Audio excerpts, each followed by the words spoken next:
పరిస్థితి కూడా చూసాం కాబట్టి ఓవరాల్గా నిన్న కేసీఆర్ గారి ప్రసంగం మీద కాంగ్రెస్ పార్టీలో ఎలాంటి చర్చ జరుగుతుంది? అంటే కాంగ్రెస్ పార్టీలో చాలామంది ముఖ్య నాయకులు కౌంటర్లు ఇచ్చారు. ఇప్పటికే ఆయన మాట్లాడినవన్నీ అబద్ధాలు, లేదు కార్యకర్తలకు ఉత్సాహం నింపడం మాత్రమే ఆయన అలాంటి వ్యాఖ్యలు చేశారు అని చెప్పేసి ఇవన్నీ కూడా మాట్లాడిన పరిస్థితిలో ఎలాంటి చర్చ జరుగుతుంది?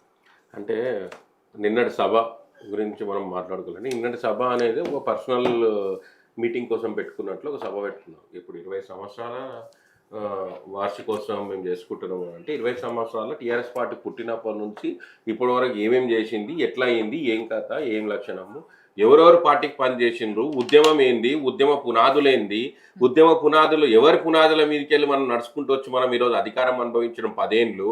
ఆ తర్వాత మనం ఏం చేసినాము, ఏ గోసతోనో ఈరోజు ప్రజలు నిన్ను తీసి ఏమంటారు ఇంటికాడ కూసబెట్టిండ్రు, నిధులు నియామకాలను ఏం చేసినాము అనే అంశాలను అన్నిటిని కూడా పక్కదారి పెట్టించి నువ్వేదో నేను తిడతా, నేనేదో అంటే నేను సరిపోయింది అని చెప్పి ఏదో మనము కాకమ్మ కబుర్లు చెప్పినట్టు చెప్పి ఒకరిని నేనే ఇప్పటికీ కూడా నేనే కింగుని, నేనే మాట్లాడతా, నేనే చేస్తా అన్నట్లుగా వ్యవహరించిపోయిండు. సరే నిజంగా అంటే చాలా మంది డిస్కషన్ చేసుకుంటే అక్కడ వేదిక మీద ఉన్న వాళ్ళు కూడా బీసీఎస్ ఎస్టీ నాయకులు ఉన్నారు, అందరు మైనార్టీ నాయకులు ఉన్నారు, అందరూ కూడా డిస్కషన్ చేసుకుంటున్నారు. అందరూ కూడా ఈవెన్ సొంత ఇంట్లో కుటుంబ సభ్యులైనటువంటి కవిత, హరీష్ రావు, సంతోష్ రావు కూడా ముక్కు నేలేసుకున్నారు. అసలు ఏంది, ఏం జరగబోతుంది, ఏంది ఈ సభ ఏంది, ఇట్లెందుకు జరుగుతుంది అని చెప్పేసి అక్కడ ఉన్నటువంటి నాయకులకు, నాయకత్వానికి కూడా సరైన అవగాహన లేకున్నటువంటి పరిస్థితి ఏర్పడ్డది. అసలు రజతోత్సవ సభన కేటీఆర్ని ప్రమోట్ చేసుకోవడం కోసం పెట్టుకున్నటువంటి సభన అర్థం కాలేదు. ఈ మొత్తం కేసీఆర్ గారు ఇప్పటి వరకు బహిరంగ సభలలో మొట్టమొదటిసారి తనే స్వయంగా డబ్బులు ఇచ్చి సభని ఏర్పాటు చేయించుకున్నటువంటి చరిత్ర ఇది మొదటిసారి. కానీ దాన్ని వీళ్ళు హిట్ అయింది అని చెప్పి వీళ్ళు అనుకుంటున్నారు, ఫట్ అయింది అని చెప్పి మేము అంటున్నాం. ఎందుకు అని అంటే మా కళ్ళారా ఇప్పటివరకు ఎన్నో సభలు చూసినాం అక్కడ ఉండి, కాబట్టి చెప్తున్నాం. ఇంకోటి ఏంటంటే మొత్తం కనీసం స్వాగతోపన్యాసం చేయడానికి కూడా ఏ ఉద్యమ నాయకుడు, బీసీ ఉద్యమ నాయకుడు పార్టీకి వెళ్ళి పనిచేసేటటువంటి నాయకులు లేకున్నారా? నీ పక్కన కూర్చోనికే కూడా ఏ ఉద్యమ నాయకులకు అర్హత లేకున్నదా? అయ్యో, పార్టీకి పునాది నుండి పనిచేసినటువంటి నాయకులను అందరం తీసుకొని పోయి 15-18 నెంబర్లు వేసి నిన్ను ముక్కు నేలకేసి కొడతాం, నిన్ను ఊరికిచ్చి కొడతాం అన్నోళ్ళందరినీ తీసుకొచ్చి నీ పక్కన కూర్చోబెట్టుకున్నావు. ఇది 25 ఏళ్ళ చరిత్ర. ఇక దీంట్లో నువ్వు ఏం మాట్లాడినా అక్కడ సమయం స్టేజ్ మీద చూసిన వాళ్ళు ప్రజలు అందరు చూస్తున్నారు, అందరు గమనించిండ్రు ఏం మాట్లాడినో ఏం చేసినావు అని చెప్పి.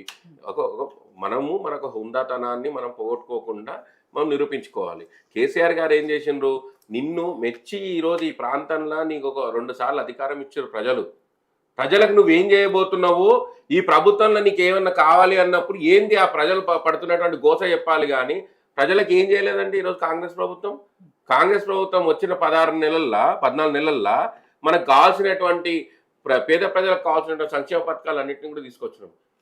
చెప్పుకుంటూ పోతే ఇప్పుడు 100 సంక్షేమ పథకాలను ఇప్పటివరకు మేము అమలు చేసినాం. ఈరోజు రైతులకు 55,000 కోట్ల రూపాయలు కేటాయించి వాళ్ళకు రుణమాఫీ చేసినటువంటి ఘనత ఈరోజు కాంగ్రెస్ పార్టీది. ఈరోజు 25 లక్షల మంది రైతులకు ఆ రోజు కడుపుల పేగులు పట్టుకొని మాకు రైతు రుణమాఫీ జరుగుతలేదు అన్న రోజు రుణమాఫీ చేయలే. కానీ ఈరోజు రైతులకు అవసరానికి సకాలంలో రైతులకు రుణమాఫీ చేసినటువంటి ఘనత ఈరోజు రేవంత్ రెడ్డి గారిది. 10 ఏళ్ల నుండి ఒక రేషన్ కార్డు ఇవ్వలే తెలంగాణ వచ్చినాక, తెలంగాణ ప్రభుత్వం ఏర్పడ్డాక ఈరోజు రేషన్ కార్డు ఇచ్చిన ఘనత ఈరోజు కాంగ్రెస్ పార్టీది, ఈరోజు రేవంత్ రెడ్డి గారి నాయకత్వంలో. ఈరోజు మాటికి కమిషన్లు అని చెప్పి ఇంకోటని ఏదో అవాకులు చెవాకులు పేల్చినంత మాత్రాన ప్రజలు చాలా చైతన్యపరులైనండి. ఇప్పట్లాగా ఏదో మనం అప్పట్లో చెప్పినాము, ఏదో మసిపూసి మారడికాయ చేసి ఏదో హంగామా చేస్తే ప్రజలు నమ్మిండ్రు అన్నట్లుగా లేదు. ఇప్పుడు ప్రజలు చాలా చైతన్యవంతులైనరు, ప్రజలే తిరుగు కౌంటర్లు ఇస్తున్నారు, నాయకుల కంటే ముందు ప్రజలకు కౌంటర్లు ఇస్తున్నారు. ఆ పరిస్థితికి ఈరోజు వచ్చింది. ఏదో గ్రామాలలో మీరు కనీసం మీకున్న బూత్కు ఇద్దరిని తీసుకురాలేని పరిస్థితి. మీరు 60 లక్షల మంది మెంబర్షిప్ అన్నారు కదా, బూత్కి ఇద్దరిని కూడా తీసుకురాలేరు మీ నాయకులు. పైసలు ఇస్తే చెక్కులు తీసుకొని ఇంట్లో కూర్చున్నారు లీడర్లు. ఇక వీళ్ళు ఇక్కడ సభలు సక్సెస్ చేసినామని చెప్పి వీళ్ళు గొప్పలు చెప్పుకుంటుంటారు. ఇదే నువ్వు జనాలు కూడా మీరే రానివ్వలేదు, ఎక్కడికక్కడికి ట్రాఫిక్ జనసమూహాన్ని ఎవరన్నా ఆపగలుగుతారా మేడం? ఎవరన్నా ఎక్కడైనా కూడా అది అసంభవం. ఎక్కడైనా ఉంటే అట్లాంటి వీళ్ళు మాత్రమే దాన్ని హంగామా చేసి చూపించాం. వీళ్ళతో అంత ఫేక్ మీడియా ఉంది కదా, ఒకటని చూపించమని చెప్పండి, 1-2. అట్లాంటి లేదు.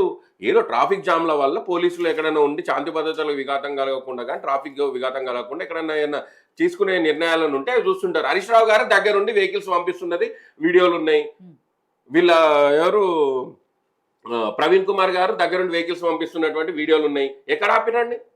అన్ని ఊకే ఏదో ఒకటి అనాలి. మీరు ఆపిరు కాబట్టి వాళ్ళు వచ్చి పంపించుకోవాల్సిన అయ్యో, పరిస్థితి వచ్చింది కదా. ఎల్కతుర్తి అనే ప్లేస్ పోవడమే మీరు తప్పు. మీరు ఏదో పరేడ్ గ్రౌండ్ లాంటి పెట్టుకుంటే మీకు తెలుస్తుండే. హైదరాబాద్ కి కన్వీనియంట్ రోడ్లు ఉండే, మొత్తం చుట్టుముట్టు ఉండే. కొంగరకాలంలో సభ జరగలే.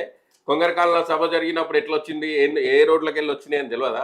సేమ్ అట్లనే చేయాలనుకున్నప్పుడు నిజంగా మందిని పిలుచుకోవాలి, మంది వస్తారు అనుకున్నప్పుడు చేయాలని ప్రదేశం గొప్పగా ఉండాలి. అంతేగాని నేను తీసుకపోయి ఎల్కతూరులో పెడతా ఎన్నో రోడ్లు ఏమంటారు, ఇక్కడ నుంచి 5 జిల్లాలు పోవాలండి వరంగల్కి. ఒకటే వే ఉంటది. 5 జిల్లాలకు ఒకటే వేలో పోతే ట్రాఫిక్ జామ్ కాదా అండి? మీరు ఎంచుకున్న తప్పు. ఇంకోటి వీళ్ళు అంటున్నారు, వరంగల్ చాలా సభలు పెట్టుకున్నారు కదా. గతంలో పెట్టుకున్నారు. తక్కువ అంటే అప్పటికి ఇప్పటికి ట్రాన్స్పోర్టేషన్ విధానాలు వేరు. అప్పటికి ఇప్పటికి ఇప్పుడు అప్పట్లో easy అయింది కదా. ఇప్పుడు ఈజీ అయింది. ఇప్పుడు వెహికల్స్ పెరిగినాయి. అప్పుడు అన్ని వెహికల్స్ ఉండకపోతుండే, బస్సులు ఉంటుండే. బస్సులు ఎక్కి డీసీఎంలు ఎక్కి ఉరుకుతుండ్రి మంది. అప్పుడు అందరు కార్యకర్త స్వచ్ఛందంగా వచ్చేది. ఎవరికి రూపాయి ఇవ్వకుండా సద్దులు కట్టుకొని వచ్చి సభలు విజయవంతం చేసేది. కానీ ఇప్పుడు అంత పేరు సభలు, అదేదో పేరు సభ ఇంట్లో కూర్చొని ఇచ్చుకున్నా కూడా అయిపోతుండే. అదేదో నువ్వు ప్రజలకు ఉద్ధరించి మాట్లాడింది ఏం లేదు, సమాజానికి ఉద్ధరించి చెప్పింది ఏం లేదు. ఈరోజు తెలంగాణ సమాజానికి మీరు ఏం చెప్పిండ్రు? నక్సలిజం మీద మీరు మాట్లాడారు, నైతిక హక్కు మీకు లేరు. బీటెక్ విద్యార్థులని తీసుకొని పోయి పిట్టలు కాల్చినట్లు కాల్చి చంపినటువంటి చరిత్ర మీది. మీరు ఈరోజు మాట్లాడతారు. సోషల్ మీడియాలో పోస్టులు పెడితే అది చేయొద్దంటే మీ పార్టీ నాయకులే కదా మా మీద అక్రమ కేసులు పెట్టి 40 రోజులు జైల్లో పెట్టింది. నేనే కదా ప్రధాన సాక్ష్యం. కళ్ళు పోయినాయి ఆ రోజు? కళ్ళు కనిపిస్తలేవా? పోలీసులో మేము బుక్కులు రాసుకుంటాం. బుక్కులు కాదు, white book, red book, green book, ఏ బుక్ అన్నా రాసుకోండి. ఇక్కడ ఎవ్వరు భయపడేది ఇంకేం లేదు. నిజంగా రేవంత్ రెడ్డి కక్షపూరితమైనటువంటి చర్యలు తీసుకుంటే ఈ రోజు ఎవ్వరు కూడా టీఆర్ఎస్ పార్టీలో పనిచేసేటోళ్ళు ఎవరు కూడా మిగలరు. అంత భాష వక్రీకరణ ఎంత ఘోరాతి ఘోరం అంటే వీళ్ళకి నోర్లు వీళ్ళకే ఉన్నట్లు మాట్లాడతారు వీళ్ళు. ఎంత నీచాతి నీచమైనటువంటి భాష. నిజంగా రేవంత్ రెడ్డి గారు నిర్ణయం తీసుకుంటే ఈరోజు ఎవ్వరు కూడా బయట తిరగలేని పరిస్థితి. కానీ ఈరోజు ఒక శాంతి భద్రతలను విఘాతం కలగకుండా ఈరోజు శాంతియుతంగా ప్రజాస్వామ్యబద్ధంగా ఇది ఒక ప్రజాపాలన నిర్వహించాలని చెప్పేసి రేవంత్ రెడ్డి గారు ఓన్లీ పని ఎట్లా చేస్తే బాగుంటుంది అనే దాని మీద ఆలోచన చేసుకుంటూ ముందుకు పోతున్నారు. అట్లాంటి కళ్ళోర్చకుండా వీళ్ళు ఇష్టం ఉన్నవన్నీ కామెంట్లు చేసుకుంటూ కూర్చుంటారు. రవి గారు, మీ పర్సనల్ విషయానికి వస్తే అంతా బాగుంటే నిన్న మీటింగ్లో మీరు కూడా ఉండేవాళ్ళు. ఎందుకంటే ఆ పార్టీ స్టార్టింగ్ నుంచి మీరు ఆ పార్టీలో ఉన్నారు, ఉద్యమ నాయకుడిగా ఉన్నారు. సరే, ఆ పార్టీలో ఉద్యమకారులను గౌరవించట్లేదు అనే దాంతోనే మీరు మనస్తాపన చెంది బయటకు వచ్చారు, కాంగ్రెస్ పార్టీలో జాయిన్ అయ్యారు. బట్ ఇప్పటికే బీఆర్ఎస్ పార్టీ అదే పంథాలో ఉందా? కొంత ఏమైనా మార్పు వచ్చింది? లేదు, ఇంకా పంతా మార్చుకోలేదు. అహంకారం అనేది దిగలేదు. నేనేమంటున్నా అంటే అహంకారం దిగితే నిజంగా ఆ పార్టీ వైపు నిజంగా ఉన్న ఉద్యమకారులు కానీ ఇంకా ఆ పార్టీ వైపు ఆకర్షితులు ఉన్నటువంటి వాళ్ళు వ్యక్తులు కానీ పోయేవాళ్ళు. కానీ ఆ అహంకారం దిగకపోవడము, ఆ మాట విధానాన్ని కూడా దిగకపోవడము. అరే నువ్వు ఏం చేస్తున్నావు? నువ్వు ఉన్నన్ని రోజులు ఉద్యోగాలు ఇవ్వకుండా ఈరోజు నిరుద్యోగ అది చేసినావు. వాళ్ళని ఏమన్నా డైవర్షన్ గా చేసుకొని నువ్వు ఏమన్నా మాట్లాడినావా? లేదే. ఈరోజు మా పాలమూరు ఎత్తిపోతల పథకం మా జిల్లాలో ఉంటది. నా పొలంకి కిలోమీటర్ దూరంలో ప్రాజెక్ట్ ఉంటది. నువ్వు 80% పూర్తయిందని చెప్పి అబద్ధం చెప్తివి. అది అబద్ధం కాదంటారు. 20% పూర్తయిందని చెప్పి మేము చెప్తున్నాం. మేము కాంగ్రెస్ పార్టీగా చెప్తలేము, అక్కడ ఆ ప్రాంత బిడ్డగా చెప్తున్నా నేను. మరి దీన్ని ఒప్పుకుంటారా? మళ్ళీ దీన్ని ఒప్పుకోరు. సరే, నువ్వు ఒక ప్రజాప్రతినిధివి, అసెంబ్లీకి వచ్చి మాట్లాడు ప్రజలకు సమస్యల మీద. తెలంగాణ ప్రజలకు నీకు కూడా హక్కు ఉంది కదా. తెలంగాణ ప్రజల పక్షాన ఉండి మాట్లాడొచ్చు కదా. ఏదో గొప్పగా నేను రాజుని, నేను ఈడ కూర్చొని మాట్లాడతా, నేను ఈడ కూర్చుంటే మీరు వినాలి అనేటువంటి ఈ డిక్టేషన్ని ఎవరు ఈరోజు పట్టించుకునే పరిస్థితుల్లో లేరు మేడం ఈరోజు. సో ప్రేమ్ గాంధీ గారు, నిన్నటి కేసీఆర్ గారి మీటింగ్లో సరే బీఆర్ఎస్ నాయకులు అలాగే కాంగ్రెస్ పార్టీ నాయకుల వర్షన్